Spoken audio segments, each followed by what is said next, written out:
할렐루야. 네, 오늘도 우리 하나님께서 우리 각자에게 주시는 하나님의 귀한 말씀을 주실 줄로 믿습니다. 우리는 지지난주에 산당에 대하여서 우리가 같이 말씀을 나눴습니다. 여러분, 산당의 신앙, 산당이라는 건 어떤 겁니까? 내 멋대로 하는 신앙이죠. 내가 원하는 대로 내 편리대로 믿는 신앙. 하나님 말씀이 중심이 되지 않고 나의 편리와 나의 생각이 중심이 되었던 그것이 바로 산당인데요. 이 산당은 하나님 기뻐하지 아니하는 신앙의 모습이라고 우리가 같이 말씀 나눴습니다. 또한 지난주에는 우리 임대규 목사님을 통해서 In the desert, 바로 광야에서, 참으로 광야는 주님을 만나는 시간이고 주님의 사명을 받는 그런 시간이 광야의 시간이다라고 함께 말씀을 나눴는데요. 오늘은 여기 여호와의 말씀이 임하여라고 하는 이 제목인데요. 이 말씀을 또 다른 그 제목을 하나 붙이자면 원팀이라고 할 수 있습니다. 하나의 팀, 하나님과 우리가 한 팀으로서 살아가는 그러한 그 삶. 우리가 참으로 예수님을 믿다 보면은 맨 처음에는 나를 위해서 예수님을 믿습니다. 그래서 나의 문제, 나의 어떤 사건들, 나의 미래, 이런 것들에 늘 관심을 갖고 이것을 어떻게 해결하고 어떻게 돌파하고 어떻게 할까라고 하는 항상 나의 구원, 나의 문제를 위해서 예수님을 믿게 됩니다. 그런데 예수님을 믿으면서 점점점 믿으면서 우리가 알게 되는 것은 뭐냐면은 예수님과 나는 하나의 팀이구나, 하나의 팀으로서 예수님을 믿고 있구나 라고 하는 것을 깨닫게 돼요. 원팀, 주님과 내가 한 팀이 되어서 활동하고 움직이고 있구나 라는 것을 알게 되기까지 한참이 걸렸습니다. 저도. 여러분, 한 팀이라고 하는 것은 무슨 얘기입니까? 하나의 공동의 목표를 가지고 있다. 그래서 이 목표를 위해서 서로 협력한다 라고 하는 것이잖아요. 그래서 한 팀이 되었을 때 서로 다른 사람들이 한 팀이 되어서 하나의 공동 목표와 하나의 뜻을 위해서 열심히 움직이는 것, 바로 그것이 여러 하나님과 우리와의 관계 안에서 바로 그 중에 하나가 주님과 나는 한 팀이구나, 한 편이구나 라고 하는 걸 알게 되는 거죠. 이런 것들은 우리가 아주 쉽게 찾아볼 수 있는데, 오케스트라를 보면요, 오케스트라에 많은 사람들이 20명, 30명도 있고 또 합창단까지 하면 어디는 300명, 400명 되는 그런 그 큰 합창단도 있고 하는데요. 거기에 각각의 모든 사람들이 다 하나씩 있지만 그들이 한 가지 목적을 위해서 모였습니다. 뭡니까? 아름다운 노래를 하기 위해서. 그리고 아름다운 노래를 하고 그것으로 인해서 많은 사람들의 감동을 주고, 어떤 사람들은 그것이 자기의 직업이 되어서 많은 사람들에게 이 감동을 주는 그 일을 기획하고 준비하는 이러한 이 일들을 하는데요. 거기에 지휘자가 있습니다. 지휘자는 더 아름다운 곡을 멋지게 표현하기를 원하죠. 그런데 거기에는요, 첼로도 있고 피아노도 있고 또 오르간도 있고 여러 가지 악기들이 가득해요.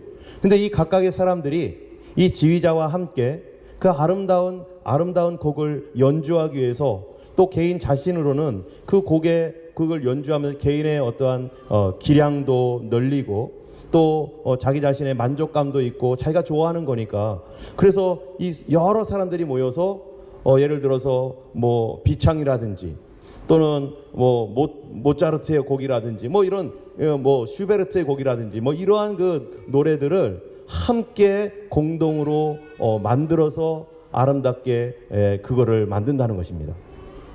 그랬을 때 그들은 박자와 또 하모니를 맞춰 가지고요, 같이 움직여 나가는. 그래서 지휘자는 이거 지휘를 하고 각자의 파트 있는 사람들은 그 파트에서 자기가 그 지휘에 맞춰서 함께 할 때 이 곡이 명곡이 되는 거죠. 그래서 이렇게 보면은 그 TV나 또 인터넷을 통해서 보면은 어떤 그 사람들은 정말로 필하모니 오케스트라 유명하잖아요.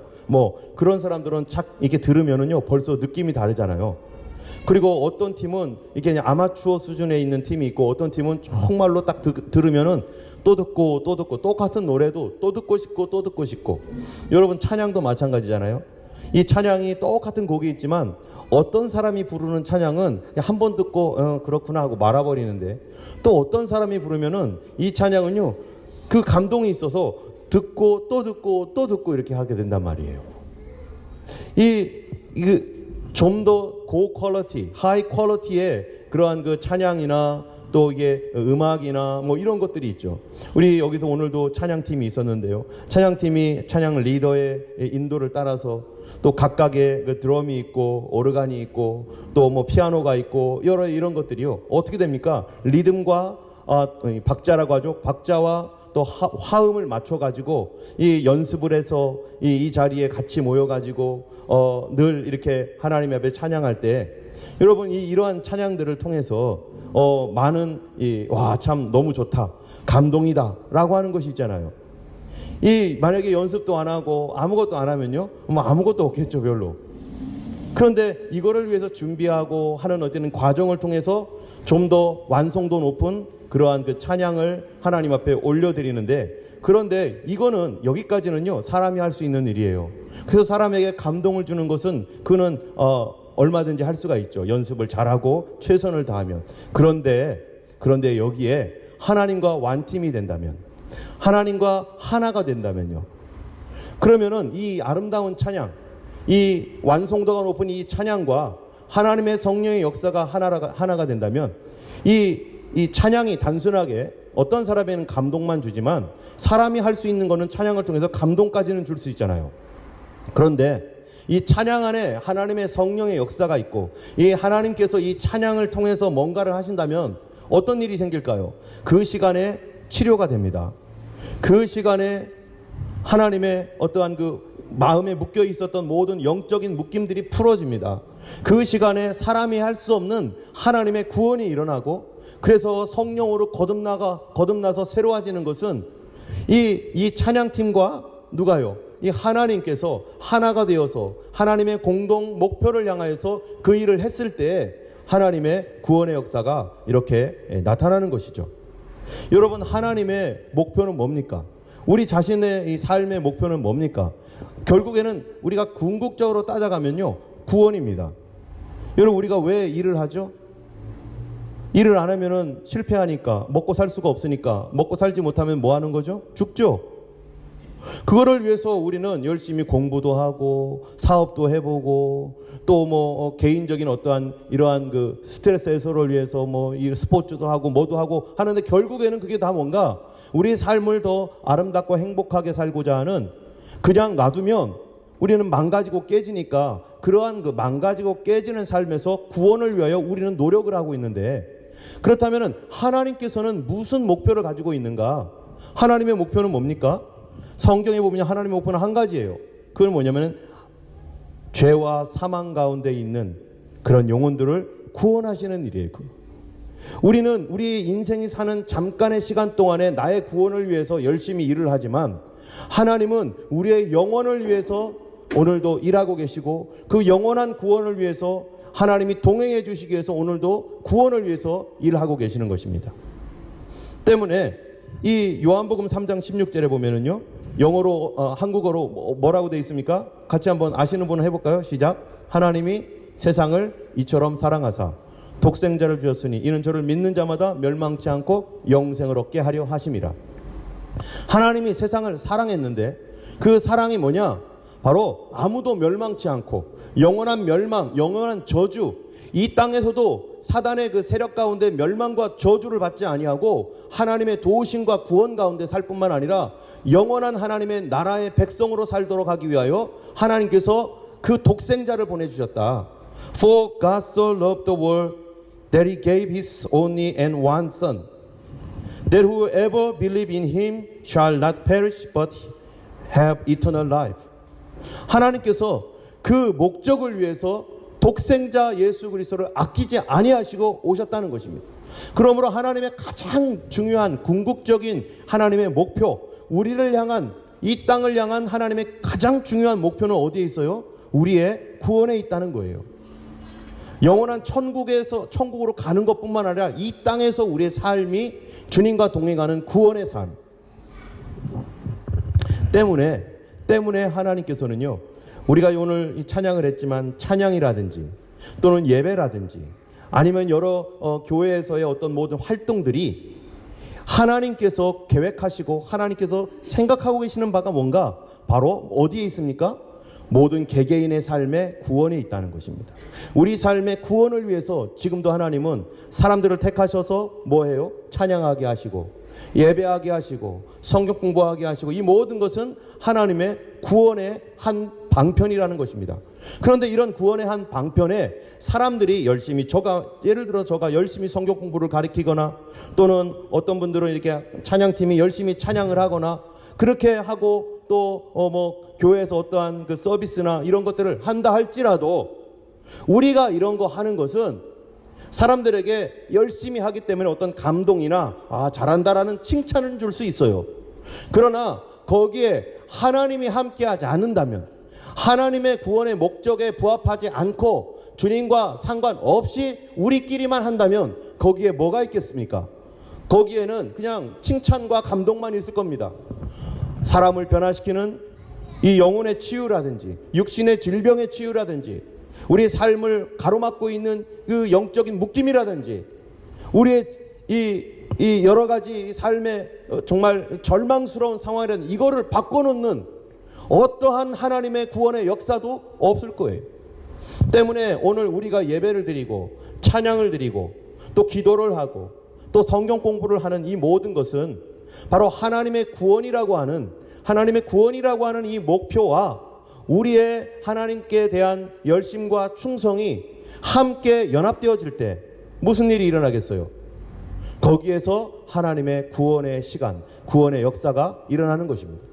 여러분, 설교도 마찬가지입니다. 제가요, 아무리 이런 것 저런 것 잘 알고 또 글을 잘 쓰고 이런다고 해가지고 그런 걸 갖고 와가지고 여러분 여기다 설교를 하면은 이거 뭐 하겠어요? 사람들에게 야, 참 목사님 말씀 잘하시네, 설교 잘하시네, 그런 말 들을 수는 있죠. 그런 말 들을 수도 있겠죠.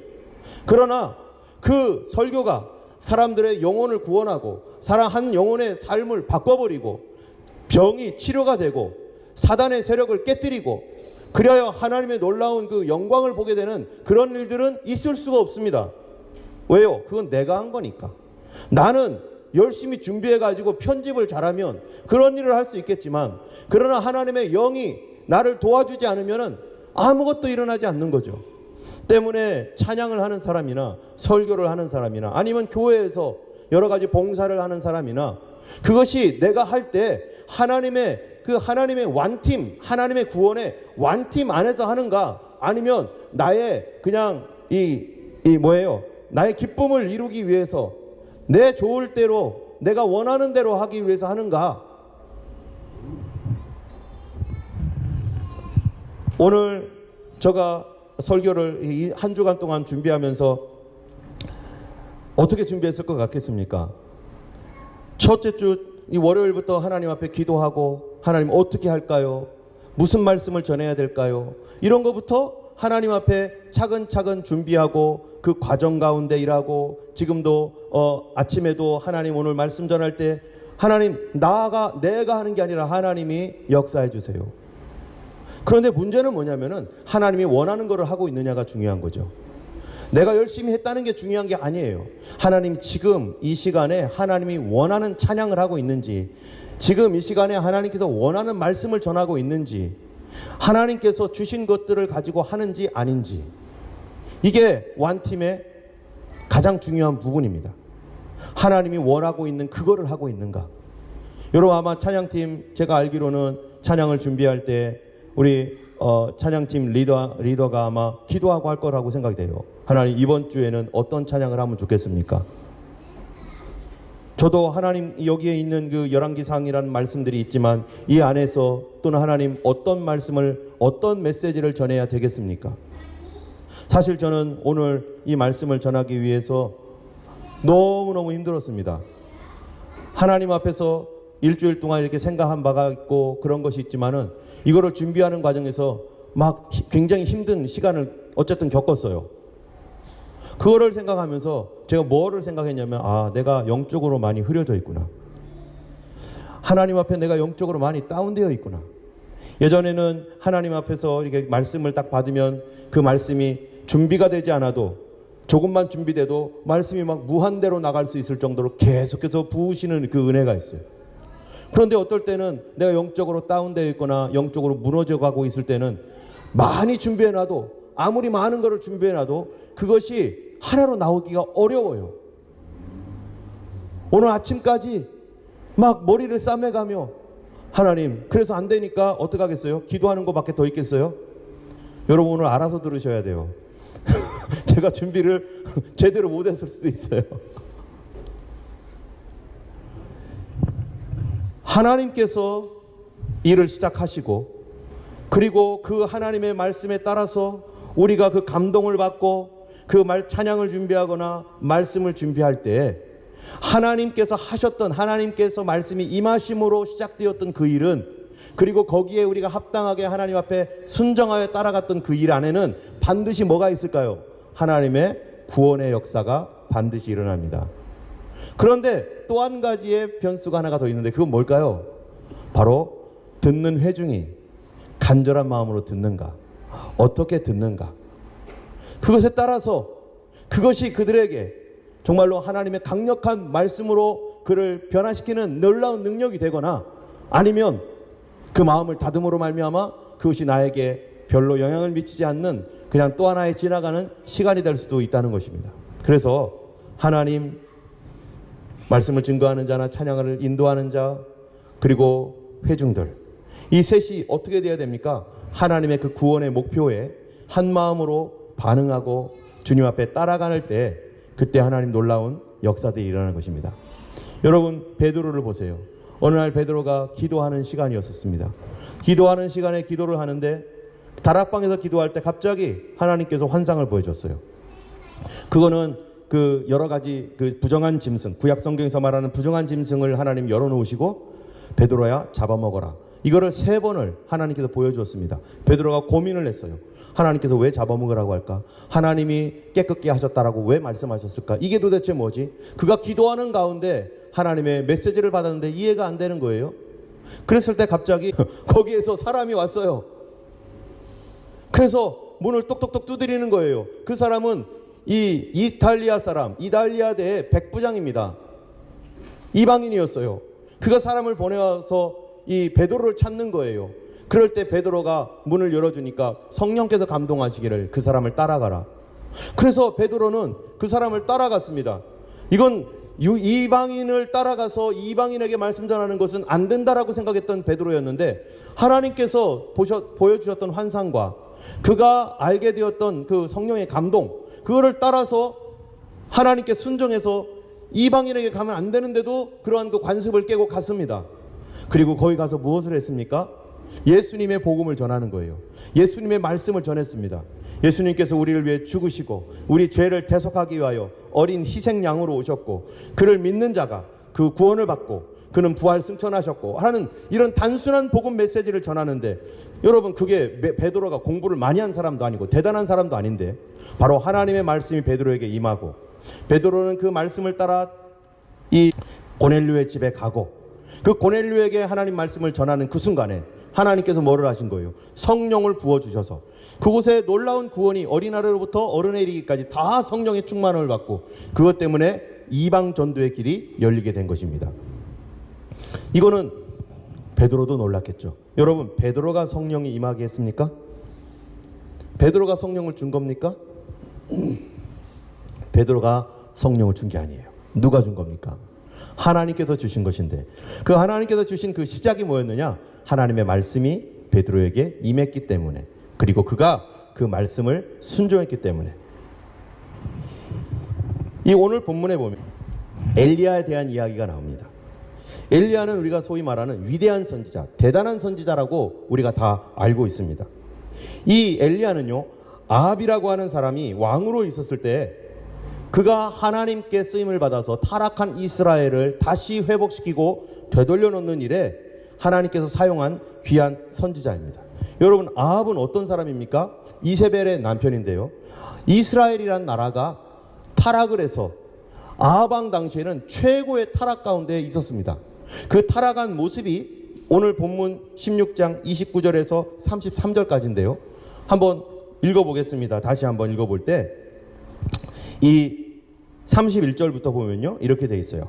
느바세 아들 여로보암의 죄를 따라 행하는 것을 그 아합이 오히려 가볍게 여기며 시돈 사람의 왕 엣바알의 딸 이세벨을 아내로 삼고 가서 바알을 섬겨 예배하고, 이스라엘의 왕이 가서 자기가 갔다는 거예요. 자발적으로 가가지고 바알을 섬기는 일을 했어요. 우상 숭배를 하는 거예요. 하나님 아닌 다른 신을 섬기는 제1계명을 범하고 제2계명을 범했습니다. 두 번째로 사마리아에 건축한 바알의 신전 안에 바알을 위하여 제단을 쌓고, 이 이스라엘의 수도가 사마리아인데 그 수도에다가 바알 신전을 만들어 놨어요. 하나님의 신전은 없어요. 바알 신전을 만들었어요. 바알 신전을 만들어 놓고 거기에다가 제단을 쌓고 거기다가 제사를 드렸습니다. 세 번째로 아세라상을 만들었으니 그는 이전에 이스라엘 모든 왕보다 심히 이스라엘 하나님 여호와를 노하시게 하는 사람이었습니다. 이 망해가는 이스라엘, 이 무너져가는 이스라엘에 대하여서 하나님께서 오늘 본문에 어떤 일을 하시는가? 하나님은 항상 무슨 일을 할 때 어떤 일을 하신다고요? 구원을 위한 일을 하신다. 하나님은 구원이 계획이에요. 그래서 이스라엘이 무너져서 멸망과 이 절망 가운데 가고 있을 때 하나님께서 이 땅을 구원하기 위하여 한 사람을 하나님께서 부르셨습니다. 그 사람이 바로 누구냐? 엘리야인데요. 이 엘리야는 어떤 사람인가? 아까도 얘기한 것처럼 하나님의 구원을 위하여 하나님과 뭐가 될 사람? 완팀, 한 팀이 돼서 그 일을 함께 할 사람. 여러분 한 팀이십니까? 이 엘리야에게 하나님의 말씀이 임했는데요. 이 엘리야에게 하나님 말씀이 임했을 때 아합은 지금 이 바알을 섬기면서 믿는 사람들을 핍박하고 굉장히 악한 일들을 지금 자행하고 있는 이 못된 왕입니다. 그런데 오늘 본문 17장 1절에 보면은 이렇게 말합니다. 길르앗에 우거하는 자 중 디셉 사람 엘리야가 아합에게 말하되, 지금 디셉 사람 엘리야는 누굽니까? 프로핏, 선지자예요. 이 디셉 사람 엘리야는 일라이자라고 하죠. 이 선지자인데 이 선지자가 왕에게 가서 말합니다. 여러분 지금 이스라엘의 왕 이 아합이 어떤 사람이에요? 하나님 믿는 사람들을 무시하고 죽이는 사람입니다. 그런데 그 엘리야를 통해서 하나님께서 이 아합에게 하나님의 심판을 선포하는 거예요. 가고 싶겠어요? 그 아합 왕에게 갔다가는 어떻게 되겠어요? 잡히면 죽습니다. 그 자리에서. 그런데 엘리야가 그 앞에 갑니다. 그리고 나서 17장부터 19장 20장까지요. 엘리야가 사역했던 기간 동안에 일어난 일들을 여러 가지를 얘기하는데 엘리야가 그 놀라운 기적들을 많이 베풉니다. 어떤 것이 있느냐면은 먼저 여기 보니까 이 17장 1절에 이렇게 말해요. 아합에게 말하되 내가 섬기는 이스라엘 하나님 여호와께서 살아계심을 두고 맹세하노니 내 말이 없으면 수년 동안 비도 이슬도 내리지 아니하리라. 하나님께서 엘리야에게 주셨던 메시지가 있는데 그게 뭐냐면은 내 말이 없으면, 하나님께서 말씀하지 않으면 비도 이슬도 내리지 않는 심각한 경제난이 있을 것이다. 가뭄이 있을 것이다. 경제 파탄이 있을 것이다. 이 메시지를 아합에게 전해줍니다. 그리고 2절에 보니까 여호와의 말씀이 엘리야에게 임하여 이르시되, 그래서 이러한 경제난이 있을 것이라고 예고하고서 하나님께서 말하기를 엘리야에게 너 그리 시내가에 가라. 그래서 거기서 숨어 있어라. 그러면 하나님께서 까마귀를 통해서 먹을 것 공급해주고 그리 시내가 마를 때까지 계속 물을 공급해줄 거다. 여러분 엘리야가 있는 동안에 까마귀가 매일 아침 저녁으로 와가지고 먹을 거 줬어요. 자, 한번 생각해 보세요. 3년 반 동안 비가 안 내리는 것은 엘리야의 능력입니까? 엘리야가 그거 한 겁니까? 까마귀가 매일매일 와가지고 이 엘리야에게 음식을 가져다 준 거, 엘리야가 까마귀 조종하는 사람입니까? 음식 갖다 주라고 그렇게 막 말하면 오고 막 그러는 거 아니죠. 그 다음에 또 어떤 일이 있느냐, 이 그리시네가가 마르니까 하나님께서 엘리야에게 사르밧 땅으로 가라. 거기 과부에게 내가 말해놨다. 네가 가면은 그 과부가 먹을 거 줄 거야. 그래서 엘리야가 사르밧 땅에 갔어요. 사르밧 땅에 갔더니 어떤 과부 하나가 있는데 이 미망인이 아이와 함께 이제 마지막 가루를 써가지고 떡을 만들어 먹고 그리고 기름을 부어서 떡을 만들고 그거 먹고 죽으려고 작정한 사람이었어요. 3년 동안 기근이 있으니까 먹을 것이 없어서 경제난이 너무 심해서. 그런데 거기에 가가지고 엘리야가 그 사람에게 가가지고 뭐라고 말합니까? 당신 그거 나에게 먼저 줘라. 그러면 하나님이 공급해 줄 거다. 사르밧 땅의 이 과부가요, 하나님께 무슨 음성을 들었던 것도 아니에요. 그런데 이 과부가 하는 것이 당신이 하나님의 사람인 거를 내가 믿겠다라는 마음으로 어떻게 합니까? 그 가루, 마지막 남은 자기 아들과 먹고 죽으려고 작정했던 그 가루를요, 이렇게 반죽을 해가지고 떡을 만들어가지고 누구부터 줘요? 엘리야부터 주는 거예요. 엘리야부터 주고 그리고 자기들도 조금 먹었겠죠. 이거 나눠 먹을 것도 없는데 엘리야를 주는 거예요. 그런데 그때부터 가루가 없어지지 아니하고 계속 기름이 나오는 거예요. 여러분, 엘리야가 한 겁니까? 엘리야가 한 건 아니겠죠. 또 그 일 이후에 하나님께서 이제 다시 말씀을 임했는데 어떤 말씀이 임했느냐? 18장에 보면은 18장 1절에 이런 말씀이 있어요. 많은 날이 지나고 제3년에 여호와의 말씀이 엘리야에게 임하여 이르시되 너는 가서 아합에게 보이라. 내가 비를 지면에 내리리라. 하나님 말씀이 엘리야에게 임했는데 너 가서 아합에게 보여라. 내가 땅에 비를 내릴 거다. 그래가지고 엘리야가 땅에 비를 내리기 위해서 갑니다. 그런데 그때 어떻게 하느냐? 하나님께서 더 디테일한 걸 알려준 거죠.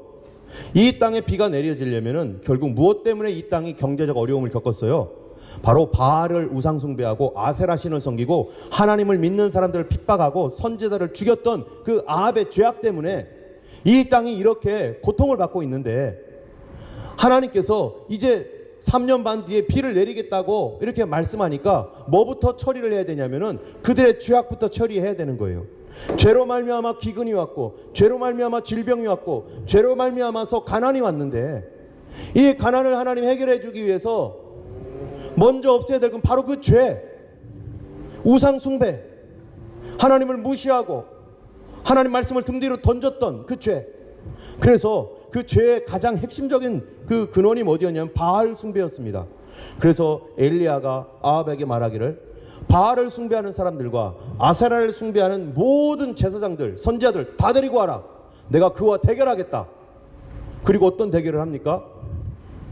이 번제를, 소를 죽여서 번제단을 쌓고 바알과 아세라 신에게 제사하는 사람들에게 먼저 얘기하는 거예요. 하늘에서 불이 떨어져 가지고 이 소를 태워버리는 신이 진짜 신이다. 너희들 그렇게 하겠느냐고. 그러니까 그 사람들이 번제단을 쌓고 거기다가 바알에게 막 제사를 하는 거예요. 한 번도 해보지 않은 대결이겠죠. 바알이셔 바알이셔 하루 종일 850명이 막 바알과 아세라에게 막 제사를 하면서 막 살려달라고 도와달라고 하면서 몸을 찢어가면서 막 기도를 하는 거예요. 잠잠하고 조용합니다. 아무 일도 없습니다. 그리고 이제 엘리야가 이 도랑에 물을 붓고 죽은 그 희생 제물인 소를 번제단에다 올려놓고 하나님 앞에 기도를 하는데요. 여러분, 하나님께 뭐라고 기도하는가? 여기 18장 37절입니다. 우리 한번 읽어보겠습니다. 한 장 더 넘기시면 18장 37절에 이렇게 기도합니다. 37절 36절부터 읽어볼게요. 36절부터 38절까지 읽어보겠습니다. 같이 한번 읽어볼까요? 저녁 소재 드릴 때에 이르러 선지자 엘리야가 나아가서 말하되 아브라함과 이삭과 이스라엘의 하나님 여호와여, 주께서 이스라엘 중에 하나님이신 것과 내가 주의 종인 것과 내가 주의 말씀대로 이 모든 일을 행하는 것을 오늘 알게 하옵소서. 여호와여, 내게 응답하옵소서. 내게 응답하옵소서. 이 백성에게 주 여호와는 하나님이신 것과 주는 그들의 마음을 돌이키심을 알게 하옵소서. 주여 응답하옵소서 하면서 여호와는 하나님이신 것과 주는 그들의 마음을 돌이키심을 알게 하옵소서. 주님, 이들의 마음이 하나님께로부터 멀어졌사오니 하나님 이들의 마음을 돌이켜 주시옵소서. 그러기 위해서 응답해 주옵소서. 그러면서 엘리야가 하나님 앞에 간절히 기도합니다. 그럴 때 38절을 보면요, 뭐라고 되어 있습니까? 이에 여호와의 불이 내려서 번제물과 나무와 돌과 흙을 태우고 도랑의 물을 핥은지라. 그래서 하늘에서 불이 내려가지고요, 이 번제를 완전히 태워버렸어요. 자, 엘리야의 기도가 능력이 있어서 하늘에서 불을 만들어서 내렸습니까? 그게 아니죠. 그 처음이 뭡니까? 여호와의 말씀이 누구에게 임하여서요? 이 엘리야에게 임하여서 내가 비를 지면에 내리리라. 이 말씀 듣고 아합을 만나러 가서 그 대결을 시작했고, 하나님 앞에 기도했을 때 하나님께 불을 내려서 거기에 응답하였단 말이죠. 이 응답으로 인해서 이 바알과 아세라를 섬기는 850명이 다 몰살하고, 그리고 그 원수가 제거되고 나고, 그 죄가 제거되고 나니까 하나님께서 비를 주는데 그냥 주는 게 아니에요. 그 다음에 또 뭐합니까? 이 엘리야가요, 큰 산 갈멜산으로 올라갑니다. 그 갈멜산 더 꼭대기로 올라가가지고 머리를 무릎 사이에 넣고 하나님께 기도하는 거예요. 하나님, 약속하셨던 비를 주옵소서. 하나님께서 약속한 비를 달라는 거예요. 약속 안 하셨으면 비 안 줘도 되는데 하나님 약속했잖아요. 약속한 비를 달라고 기도하는데 몇 번 기도하죠? 한 번, 두 번, 세 번, 7번을 기도하는 거예요. 아니, 한 번만 기도하시면 그냥 하나님께서 비를 확 내리셔야 되는데 7번까지 기도하는 거예요. 하나님, 비를 주옵소서. 간절하게. 그리고 비가 안 내리니까 또 하늘을 바라보고 또 무릎 꿇고 기도하는 거예요. 하나님, 비를 주옵소서.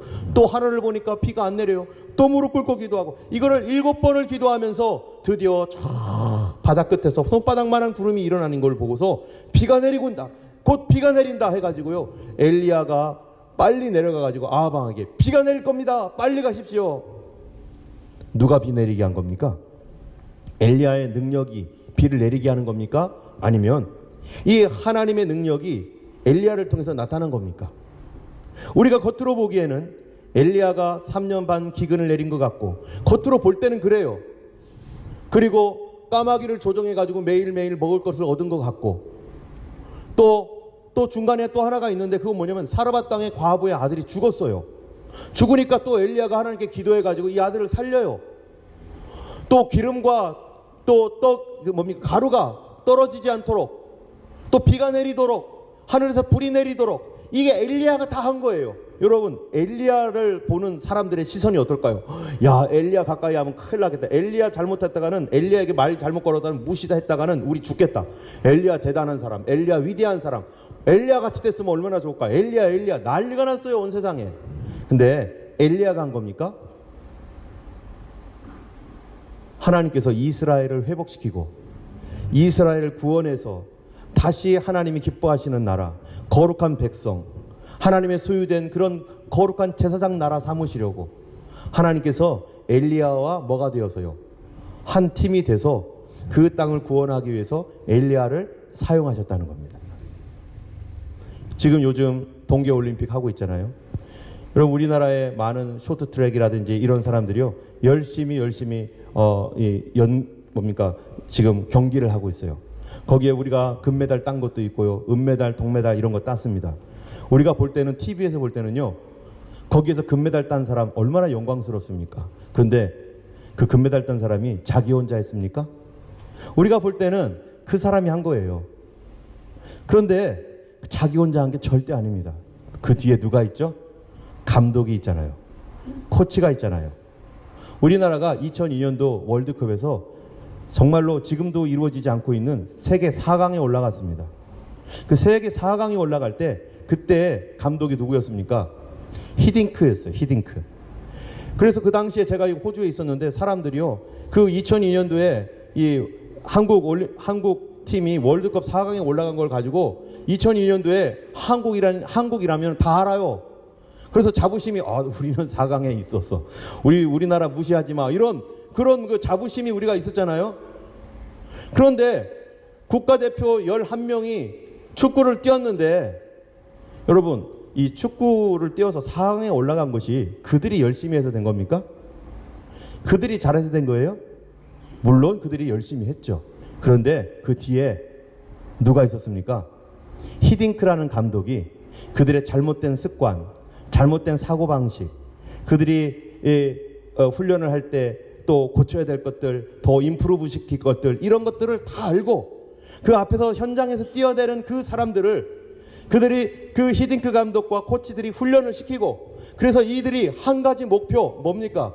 월드컵에 정말 우수한 성적을 한번 가져보자 라고 하는 한 가지 목표를 향해서 그들이 열심히 함께 훈련했는데, 그거를 그 11명의 축구 선수들이 열심히 따라했고, 감독은 작전을 짜고 이렇게 해서 우리가 한 번도 이루지 못했던 그거를 이룬 거예요. 그래서 이 히딩크 감독이 이 네덜란드 감독을 누가 알아요? 누가 알아? 그런데 한국 사람이라면 이 사람을 다 알아요. 왜? 우리의 자존심을 높여줬기 때문에. 여러분, 베트남에 한국 감독이 있죠. 누구죠? 혹시 알아? 베트남 한국 감독, 유명한 한국 감독. 몰라? 박항서라고 하는 우리 한국의 유명한 감독이 있어요. 이분이 베트남에 가서 이 감독이 됐습니다. 베트남이 동남아시아 중에서 아주 축구는 아주 못하는 나라였어요. 그런데 이 사람이 가가지고 이 베트남 팀을 훈련시키고 나니까 이 팀 저 팀 다 이겨버리고 중국도 이겨버리고 난리가 난 거예요. 그러니까 박항서 하면서 사람들이 그렇게 좋아하는데, 베트남 팀이 아무리 열심히 했지만 베트남 팀 11명이 혼자 한 겁니까? 그 뒤에 누가 있는 거예요? 그 감독이 있는 거예요. 그 감독이 이 팀 한번 제대로 한번 해보자 해가지고 그 한 가지 목표를 향해서 그들이 한 팀이 돼가지고 움직였던 것입니다.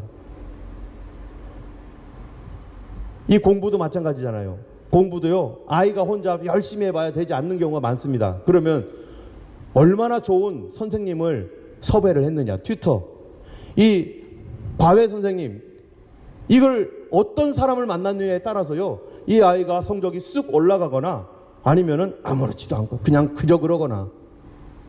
의사 선생님도 실력 있는 의사 선생님을 만나면 환자도 열심히 치료를 위해서 준비하고 해야겠지만, 실력 있는 의사를 만나면요, 그 의사를 따라서 환자도 같이 합력해가지고 뭐가 되는 거예요? 고쳐지는 거죠.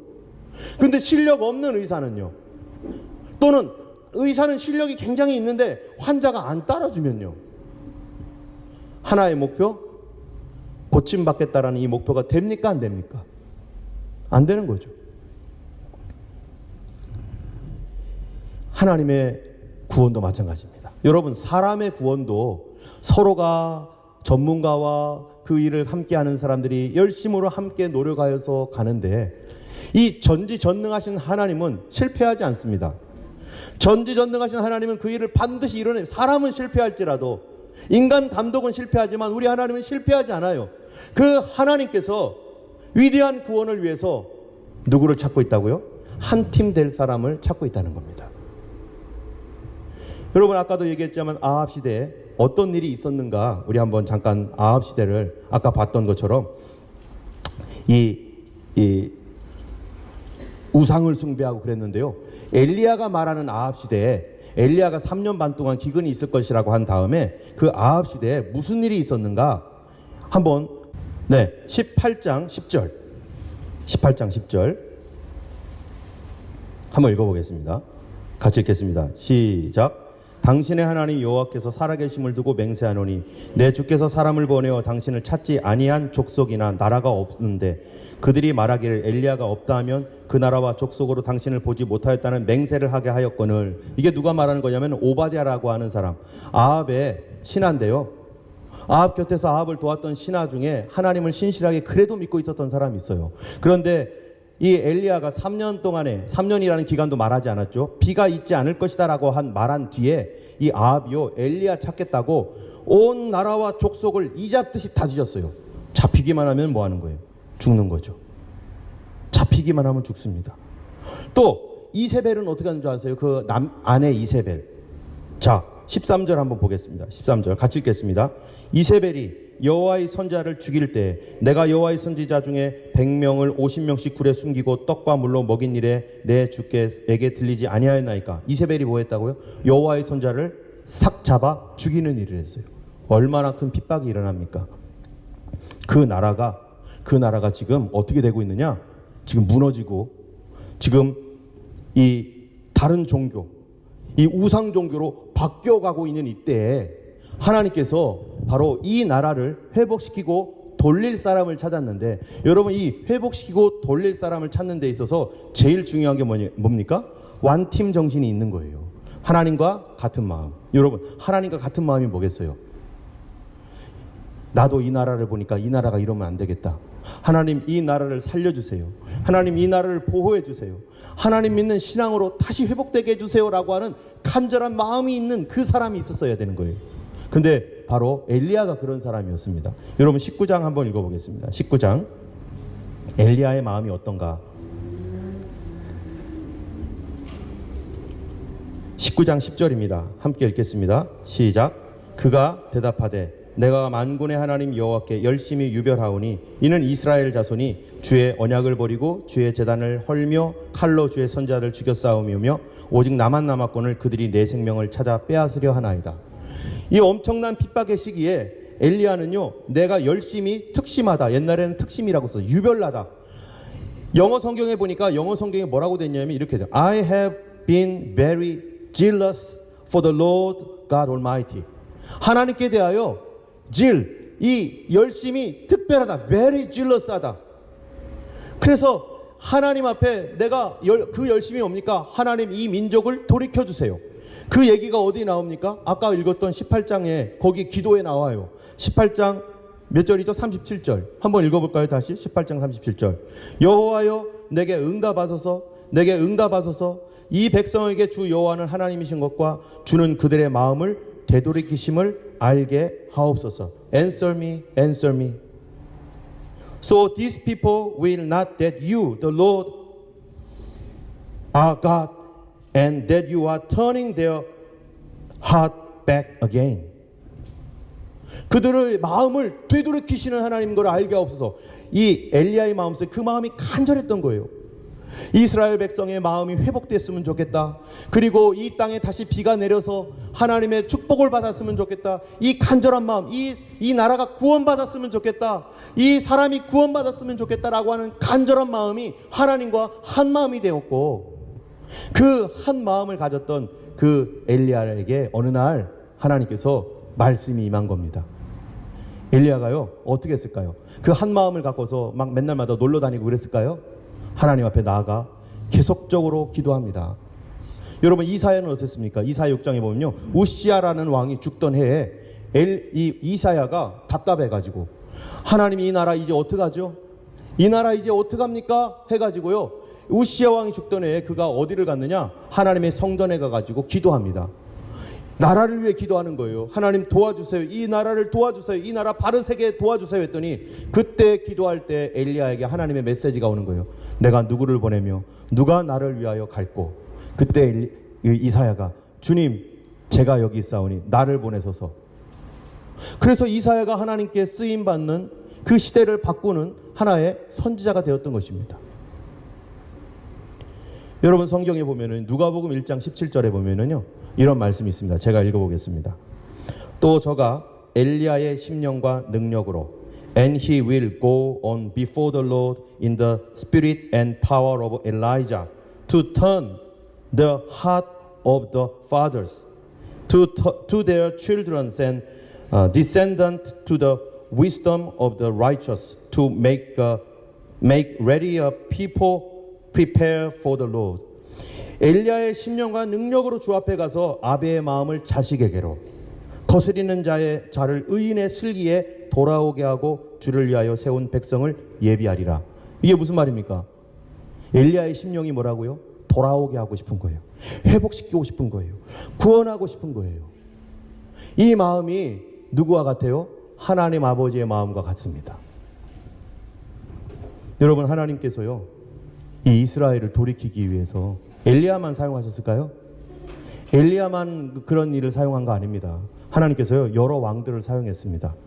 이스라엘이 이 솔로몬의 범죄로 인해서 이 이스라엘 둘로 갈려졌죠. 왜 갈랐습니까? 여로보암에게 나라를 줄 때는 네가 하나님의 나라를 회복시켜라.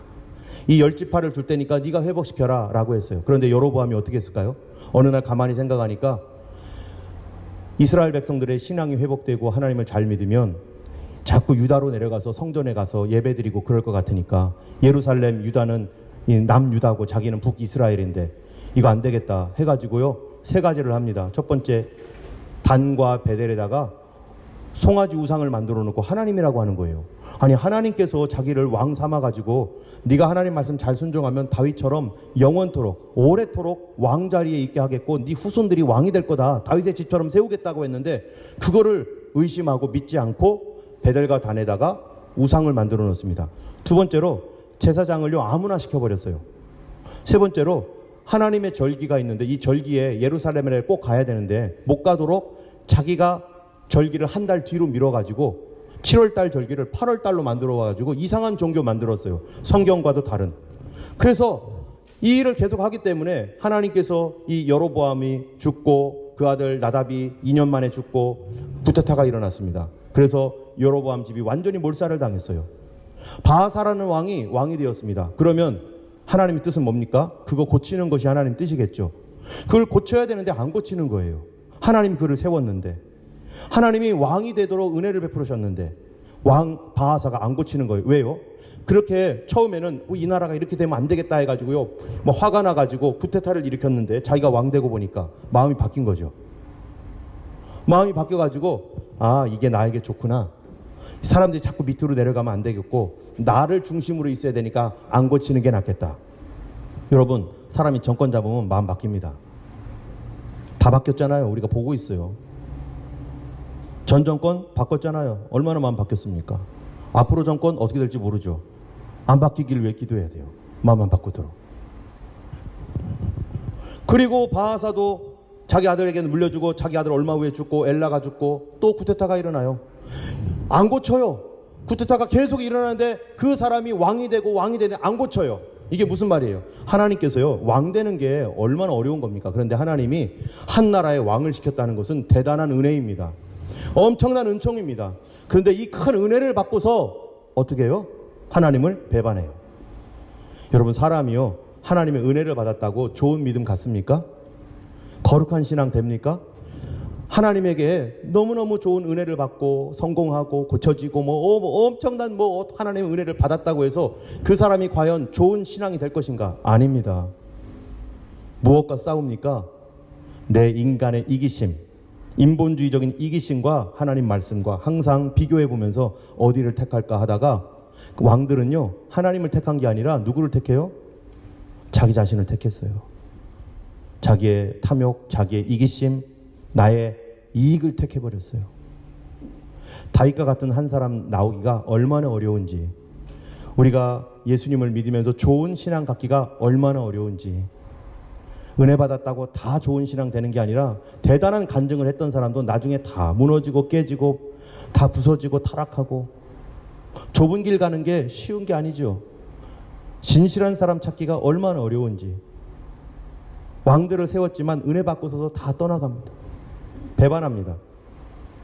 우리가 정말로 예수님 잘 믿기 원합니다. 마음 변하지 않고 정말로 하나님 말씀 붙들면 하나님께서 우리가 염려했던 거 하나도 일어나지 않게 하시고 우리를 보호해 주시는데, 인간적 생각이 앞서가니까 자꾸 덤벙덤벙 해가지고 인간적으로 이렇게 하면 되겠지, 저렇게 하면 되겠지. 그러나 그것이 다 하나님 은혜 밖에 있는 일이기에, 그거 하나님 앞에 기도하고 하나님께 나가면 하나님 지켜준다고 했는데, 무엇을 먹을까 무엇을 입을까 염려하지 말아라. 이거는 다 이방인들이 구하는 것이고, 너희는 먼저 그의 나라와 그의 의를 구해라. 먼저 하나님 구하면 내가 열심히 잡으려고 했던 거 하나님이 다 잡아줄 테니까 너는 하나님만 잡아라. 여러분, 이 땅에 우리가 잡아야 될 게 얼마나 많습니까? 자녀들도 잡아야 되죠. 직장도 잡아야 되죠. 결혼도 잡아야 되죠. 또 뭐 있습니까? 학교도 잡아야 돼. 잡아야 될 게 너무 많아요. 성공도 잡아야 되죠. 그런데 하나님께서 딱 한 가지만 잡으라고요. 뭐를 잡으라고요? 그거 다 잡으려고 돌아다니지 말고 너는 하나님만 잡아. 하나님 잡으면 하나님이 다 해결해 주는 거야. 그런데 우리 눈앞에 당장 이게 잡아야 될 것들이 너무 많은 거예요. 그러니까 이것 잡으려다가 실패하고, 저것 잡다가 조금 가다가 실패하고, 저것 잡다가 실패하고. 우리는 하나님만 잡아야 됩니다. 내 이익과 상관없이 주님 잡을 때 주님께서 거기에서 일을 하시고, 주님과 한 팀이 될 때 내가 잡으려고 했던 거 하나님 다 잡아주시는 거예요. 어쨌든 이 엘리야는요, 그 하나님의 은혜 안에서 이 아합과의 이러한 대결 가운데 승리하는 삶을 살았습니다. 여러분, 그리고 하나님께서 이 이스라엘에게 3년이라는 기간을 통해서 그들이 회개할 수 있는 기회, 나의 구원을 생각해 볼 수 있는 기회를 줬어요. 여러분, 우리 주변에 오늘 말씀을 통해서 알고 있어야 될 게 있습니다. 하나님은 한 가지 목표가 있어요. 그게 뭐라고요? 구원입니다. 이 사람의 우리가 지금 현실 속에서 구원받아야 될 게 너무나 많아요. 우리의 영혼의 구원은 당연한 것이거니와 우리의 질병으로부터, 가난으로부터, 또 나의 성격에 잘못된 어떤 모든 습관으로부터 이런 많은 내가 구원받아야 할 것들이 참 많습니다. 또 내 주변에는요, 내 주변에 우리 자녀들이 구원받아야 되고요, 우리 부모님, 내 남편, 내 아내, 이런 많은 구원받아야 될 사람들이 많습니다. 그런데 나만 보입니까? 그게? 누구도 보고 계세요? 하나님도 보고 있다는 거예요. 하나님도 그 사람을 보고 있는데요, 하나님께서 보고 있는데 문제는 완팀이 될 수 있는가? 누구랑? 하나님과. 그들의 구원을 위하여 하나님과 한 마음으로 그 구원을 위해서 완팀이 될 수 있는가? 그러려면 뭐가 있어야 돼요? 하트가 있어야 돼요. 하나님, 저 사람 구원해 주세요. 이 아들 구원해 주세요. 우리 남편, 우리 아내, 우리 부모님, 저 병들어 있는 저 영혼, 하나님이 나의 이 문제, 하나님 구원해 주세요라고 하는 간절한 하트를 갖고 있는 사람, 그 사람은 무엇을 하는 사람입니까? 하나님께 나가서 기도할 수 있습니다. 하나님도 우리를 구원하기를 원하세요. 그런데 하나님도 우리를 구원하기를 원하는데 문제는 뭐냐? 완팀이 안 된다는 거예요. 하나님과 한 팀이 되어서 그 구원을 이루어야 되는데 하나님이 엘리야를 어떻게 사용합니까? 엘리야야 가라 하니까 하나님 가겠습니다. 아방한테 갑니다. 엘리야야 말해라. 네 하나님 알겠습니다. 말합니다. 엘리야 이렇게 하라 저렇게 하라. 그런데 엘리야가 가는 곳마다 놀라운 기적들이 막 나타나고 막 역사가 일어나는데, 그런데 엘리야 혼자 한 게 아니라 엘리야와 하나님이 뭐가 됐기 때문에요? 한 팀이 됐기 때문에 이스라엘의 구원을 위해서 그 모든 일들을 하나님이 이루어 가시는 거예요. 여러분, 우리 주변에 구원받아야 될 영혼들, 구원받아야 할 우리 여러 가지 사건들이 있습니다. 그럴 때 우리는 뭐 해야 됩니까? 하나님 앞에 나아가서요, 이거의 해결자이시고 여기에 대한 지혜를 갖고 가시고 이거를 어떻게 할 줄 아시는 전능하신 하나님, 그 하나님이 나의 이 구원과 우리 주변에 있는 이 구원을 위해서요, 하나님도 생각이 있어요. 하나님도 계획이 있어요. 그런데 완팀 될 사람이 없다는 거예요. 이스라엘의 왕들은요, 하나님께 은혜 받고 나서 어떻게 했습니까? 하나님 말씀 등 뒤로 버렸습니다. 하나님과 완팀이 될 수가 없었어요. 근데 엘리야는 하나님 말씀 듣고 그가 하나님 앞에 나갑니다. 여러분, 어떻게 하나님의 그 뜻을 알고 분별합니까? 저는 어떤 하나님 앞에 어떤 문제가 있을 때, 저도 문제가 많죠. 여러 가지 문제가 있습니다. 근데 여러 가지 문제가 있을 때 당연히 기도합니다. 이 문제에 대하여. 그런데 저는 이 문제에 대해서 어떻게 기도하는가? 여러분, 여기 보이실려나 모르겠어요. 저는 이렇게 써놓습니다. 뭐라고 써놓는가? 이번 주에 제가 기도를 하나님 앞에 올리면서 5가지를 썼어요. 첫 번째, 우리 가족에 대한 겁니다. 하나님, 우리 가족에 대한 이런 것들 하나님 알고 싶어요. 어떻게 하면 좋겠습니까? 두 번째, 이 우리 교회에 관한 은행 업무에 관련된 것이 뭐가 있었어요. 그래서 그거에 대해서 인간적인 생각으로 이게 훨씬 좋은데 하나님께서 원하시는 바가 그거인지 아닌지 알기 위해서 하나님 앞에 묻고 하나님 앞에 기다리고, 일주일, 어떤 거는 한 달, 어떤 건 1년을 기다리는 것도 있어요. 그러면서 늘 하나님께 그 사인을 구합니다.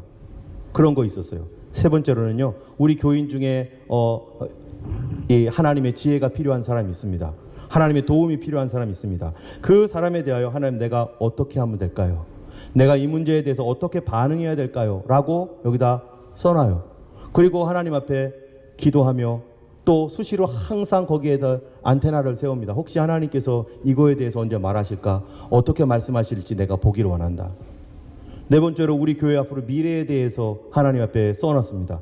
언제까지? 2월 말까지 내가 기다리겠습니다. 이렇게 뭐 하나는 그런 게 있어요. 그래서 그거를 가지고 하나님께서 2월 말 얼마 안 남았죠? 예, 28일이니까 그때까지 기다려서 하나님께서 메시지를 주시면 추진하고, 그거 없으면 하나님 앞에서 아무리 좋아 보여도 당장 하고 싶어도 스톱합니다. 5번째로, 어떤 성도님을 위해서 또 기도하는 게 있습니다. 이걸 내가 언제까지 기다리겠나이다. 주님 말씀해 주시고, 내가 할 일이 뭡니까? 내가 하나님의 구원을 위해서 완팀이 되어서, 주님, 내가 주님께 협력하여 하나님께서 말씀하시고 나는 거기에 협력하기 원하는데, 내가 하나님께 그렇게 협력해야 할 그 일, 하나님의 구원을 위해, 어떤 영혼의 구원을 위해, 어떤 사건의 문제 해결을 위해서 내가 하나님 앞에 해야 할 일이 무엇입니까? 그리고 하나님 앞에 적어놓고 그때까지 계속해서 기도하고, 언제 기도할 때만 음성이 들리는 게 아니잖아요. 우리 어떤 사인을 구할 수도 있잖아요. 그런 사인이 언제 오는지 아무에게도 얘기하지 아니하고 하나님 앞에 시간을 두고, 어떤 거는 한 달을 두고, 어떤 거는 짧은 거는 일주일이라도 두고 하나님 앞에 계속 기다리며 구하면서 무엇을 추구합니까? 하나님과 완팀되기를 원합니다. 하나님과 하나가 되어서, 그래서 여기 보면은 엘리야에게 말씀이 임하니라, 엘리야에게 말씀이 임하니라, 엘리야에게 말씀이 임하니라, 계속 성경에 보면요, 하나님 여호와의 말씀이 임하니라가 계속 나와요. 그들이 귀로만 들었겠습니까? 그들이 하나님 앞에 구원을 위해서, 자기 자식의 구원을 위해서, 자기 민족의 구원을 위해서 하나님 앞에 부르짖고 기도할 때 하나님께서 다양한 방법으로 하나님께서 그들이 해야 할 일들을 가르쳐 주시는 거죠. 우리 교회에 이제 뭡니까? 뭐 이 건물을 판다 어쩐다 이런 얘기가 있습니다. 이거에 대해서도 하나님께 제가 구하고 있죠. 구하기 전에 먼저 깊이 생각해 봅니다. 하나님, 내가 무엇을 구해야 될까? 정말로 내가 원하는 게 뭐고 하나님이 원하시는 게 뭘까? 그럼 내가 무엇을 구해야 될까? 거기에 대한 이것이 옳은지 틀린지, 옳다면 하나님 거기에 대하여 말씀해 주시고, 틀리다면 하나님 그 아니라고 말씀해 주시고 하는 어떤 이런 것들을 하나님 앞에 한 달이고 두 달이고 하나님 앞에 기다리면서 누구에게도 얘기하지 아니하고 하나님을 기다립니다. 하나님 말씀하시면 그때 순종하면 그게 뭐가 되는 거예요? 그때부터 완팀 되는 거예요.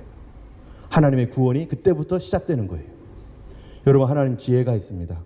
하나님 지혜를 구하세요. 하나님 능력이 있습니다.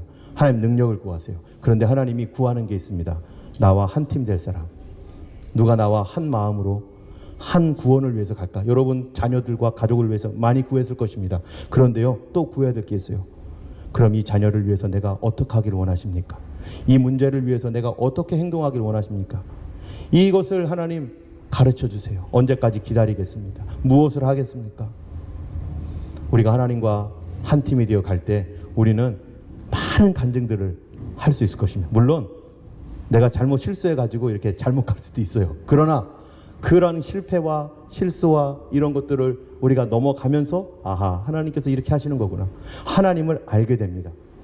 여러분, 내일 이 새벽기도 시간 말씀이 이 열왕기상 20장인데요 20장을 보면 더 그것이 극렬하게 나타나요. 우리는요, 하나님과 한 팀 되기 원합니다. 하나님은 지금도 우리에게 말씀해 주고 싶어 해요. 뭐를요? 그 구원을 위해서, 그 구원에 관하여서 우리에게 가르쳐 주기를 원하세요. 우리가 하나님께 듣지 않으려고 하고 알지 못하기 때문에 모르는 것입니다. 이 시간 우리 같이 기도하겠습니다.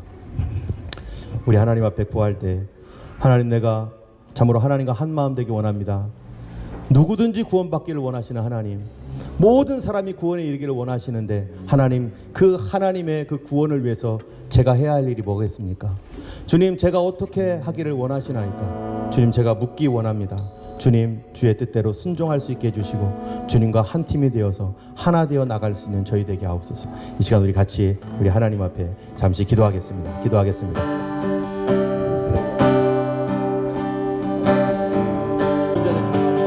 지혜 부족한 저에게도 말씀해 주시옵소서.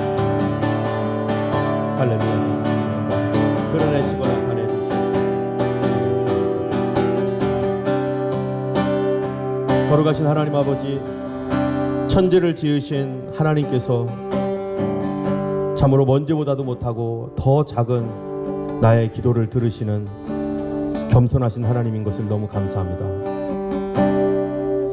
아버지 하나님, 참으로 저희들은 어리석고 부족하지만 하나님께서 우리를 사랑하셔서 구원해 주셨고, 또 다른 많은 사람들을 통해서 또 그 구원을 이루어 가시고, 또 주님이 아버지 나를 하나님과 하나님의 구원에 동참하기 위해서 한 팀으로 부르시기를 원하시고 계시고, 내 남편의 구원을 위하여 주님과 한 팀 되기 원합니다.